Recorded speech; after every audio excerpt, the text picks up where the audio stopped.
Fala aí, investidor e investidora, meu nome é Gabriel, sou analista NPI especializado em ações. No vídeo de hoje eu vou trazer informações sobre uma possível recessão que vem se aproximando. Várias projeções já indicam realmente esse cenário bem catastrófico, mas aqui o nosso intuito vai ser como proteger a nossa carteira diante de tantas adversidades. Então, para você aprender e controlar seu dinheiro da melhor forma possível, eu vou te pedir um like nesse vídeo, uma inscrição no canal, porque assim você ajuda o meu canal a crescer e ganhar mais relevância aqui dentro do YouTube.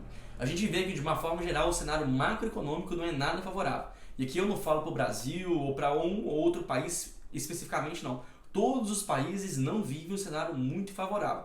Aqui, por exemplo, começando com a maior economia do mundo, a economia norte-americana, eles terminaram o mês de maio com uma inflação de 1%. Inclusive foi muito acima das estimativas do mercado. Se a gente pegasse o acumulado nos últimos 12 meses, essa inflação já supera a casa de 8%. A gente nunca viu isso nos últimos 40 e poucos anos. Ou seja, aqui a economia americana vem batendo recordes bem negativos. O galão do gasolina também não para de crescer, também vem batendo recordes. Então o momento para a economia americana não é nada favorável. E para piorar, a gente vê que projeções futuras indicam ainda uma piora gradual. Eu digo isso porque o bond, que seria a renda fixa, o título público americano, para os próximos 2 anos, hoje tem uma remuneração maior do que um bond americano com 10 anos de prazo. E por que essa informação é importante? Porque geralmente, quando maior vai ser o nosso tempo de aplicação, mais a gente quer ter uma rentabilidade. Afinal de contas, é mais tempo, mais risco, mais devemos ganhar dinheiro em cima daquilo. Só que agora o título de curto prazo americano está remunerando mais que o título de longo prazo. Isso, tecnicamente, se a gente analisar movimentos históricos, isso indica uma recessão.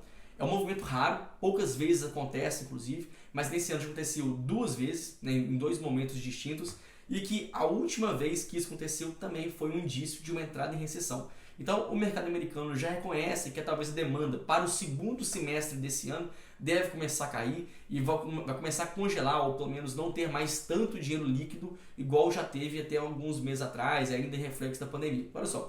Então, o cenário que se desenha hoje, que a partir do segundo semestre vai começar a enxugar dinheiro, a liquidez vai começar a ficar muito prejudicado, consequentemente, a demanda mundial caindo, entrando tecnicamente em recessão. Até porque agora a Bolsa de Valores já começa a precificar esse cenário mais catastrófico. Eu digo isso porque tanto a Bolsa de Nova York como também a Bolsa de Nasdaq, as 2 maiores bolsas americanas, hoje já estão tecnicamente em bear market, que seria o mercado de urso. O mercado de urso é aquele caracterizado por uma grande queda quando supera a casa de 20% negativo no ano. As 2 bolsas americanas já estão nesse patamar. Então olha só, se até mesmo as 2 principais bolsas do mundo estão em bear market, quem dirá das outras bolsas que não têm a mesma relevância. Na verdade, para a Nasdaq, que é uma bolsa de valores mais caracterizada, mais voltada para as empresas de crescimento, a queda é ainda maior, supera a casa de 30% nesse ano. De fato, um ambiente bem perigoso. Eu digo isso porque, diante dessa taxa de juros invertida, de curto prazo, longo prazo, uma inflação mais alta, isso tudo vem precificando uma possível tendência de que o Fed, que é o Banco Central Americano, venha a subir a taxa de juros em um patamar que antes ninguém precificava. Então, quanto mais o Banco Americano sobe a taxa de juros em um patamar que ninguém imaginava, isso acaba mudando na taxa básica de juros em todo mundo. Afinal de contas, os Estados Unidos ainda é a economia mais sólida, mais protegida, em que quando há um momento de recessão, todo o capital vai para os Estados Unidos. Então, os Estados Unidos começa a remunerar mais, vai atrair cada vez mais capital, esvaziando o fluxo de dinheiro nos demais países, fazendo com que todas as bolsas a nível mundial caem, inclusive a bolsa americana, já que se a renda fixa americana remunera mais, a bolsa americana também cai. Então hoje há um temor por boa parte do mercado em que o Fed venha subir a taxa de juros em um patamar que ninguém imaginaria nos últimos meses. É óbvio que para quem investe em renda fixa, ter um aumento na rentabilidade dos títulos é algo muito favorável, mas a gente tem que pensar para o outro lado da moeda, porque agora se a taxa de juros começa a subir muito, talvez vários empresários, várias empresas comecem a ficar estranguladas, não mais tem a perspectiva de aumentar os investimentos, ou seja, aos poucos, quando a taxa de juros está muito alta a nível global, talvez a atividade empresarial comece a ficar muito mais enfraquecida. E isso, na verdade, não acontece somente nos Estados Unidos, não. Na Europa, a mesma coisa. Por exemplo, na última crise europeia, lá em 2011, com os países como Portugal, como Itália, Irlanda, Grécia, que sofreram bastante, até mesmo a Espanha, ainda assim continuam com uma dívida muito alta. A gente vê que o caso da Itália, por exemplo, que a dívida dela em relação ao todo do seu PIB supera 150%. A Grécia é ainda mais catastrófica. Só que isso começa a virar uma bola de neve.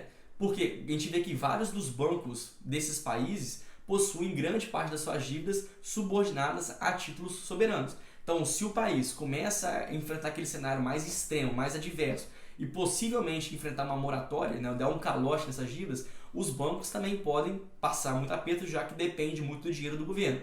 Se os bancos começam a cair, aquilo começa a virar um efeito cascata, prejudicando empresas e por aí vai. E a gente vê, na verdade, que esse aumento de juros na Europa também é muito factível. A gente vê hoje que a taxa de juros lá na Europa, na zona do euro pelo menos, é de menos 0,5%. Enquanto a inflação de lá já supera a casa de 7,5%. Ou seja, a gente vê que existe uma taxa de juros real de 8% negativa, com a inflação correndo e ainda assim com uma taxa de juros negativa, o que é algo realmente muito difícil que deve sim se permanecer. Afinal de contas, os outros países têm aumentado essa taxa de juros, consequentemente a Europa não pode perder dinheiro, então vai ter que aumentar também seus juros. E o porquê eu acredito que a Europa deve fazer isso? Afinal de contas, se existe um fluxo de capital saindo da Europa, isso pode estabilizar o câmbio, isso pode estabilizar os bancos, consequentemente agravando ainda mais a situação, até mesmo agravando a inflação.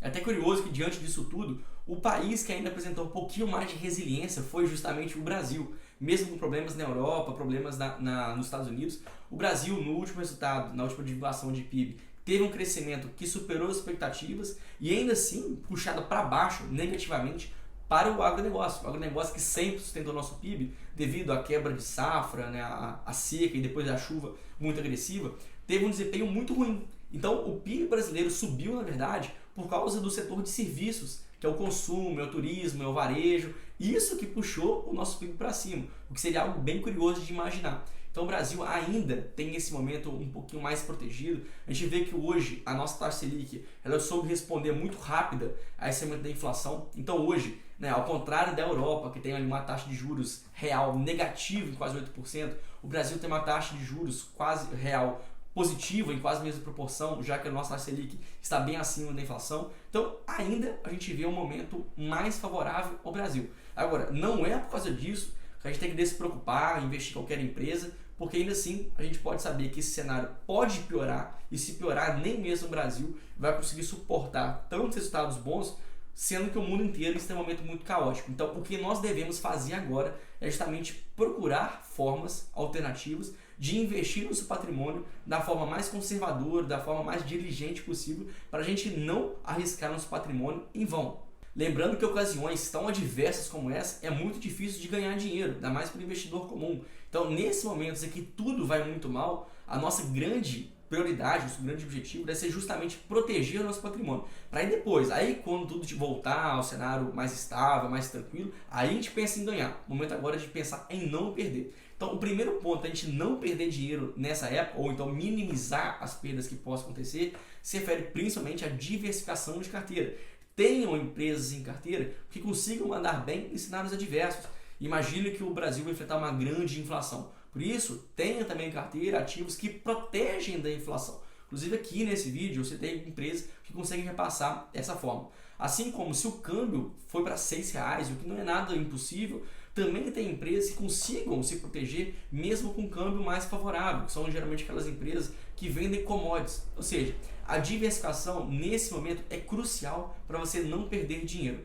O segundo ponto, procure por empresas altamente rentáveis e lucrativas, que tem uma margem de lucro líquida acima de 10%, ou ROI também acima de 10%, quanto maior melhor, a verdade é essa. Eu digo isso porque se essa empresa tem margem de lucro relativamente alta, talvez mesmo em um cenário econômico tão adverso, a companhia tem margem, tem gordura suficiente para cortar lucro, cortar na pele, porque ainda assim ela continuaria sendo uma empresa lucrativa.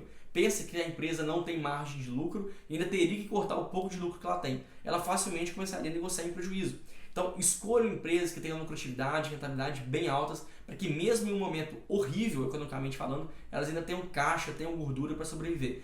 E o terceiro ponto, nunca invista em empresas nesse momento que são alavancadas, que têm um endividamento muito alto. Eu digo isso porque se há um endividamento muito alto e uma taxa Selic que deve, inclusive desse cenário que vai acontecer, sobe, ou seja, taxa Selic maior, vai tendo cada vez mais despesa financeira com juros. Olha só, empresas que são muito endividadas tendem a sofrer ainda mais em momento de alta de juros.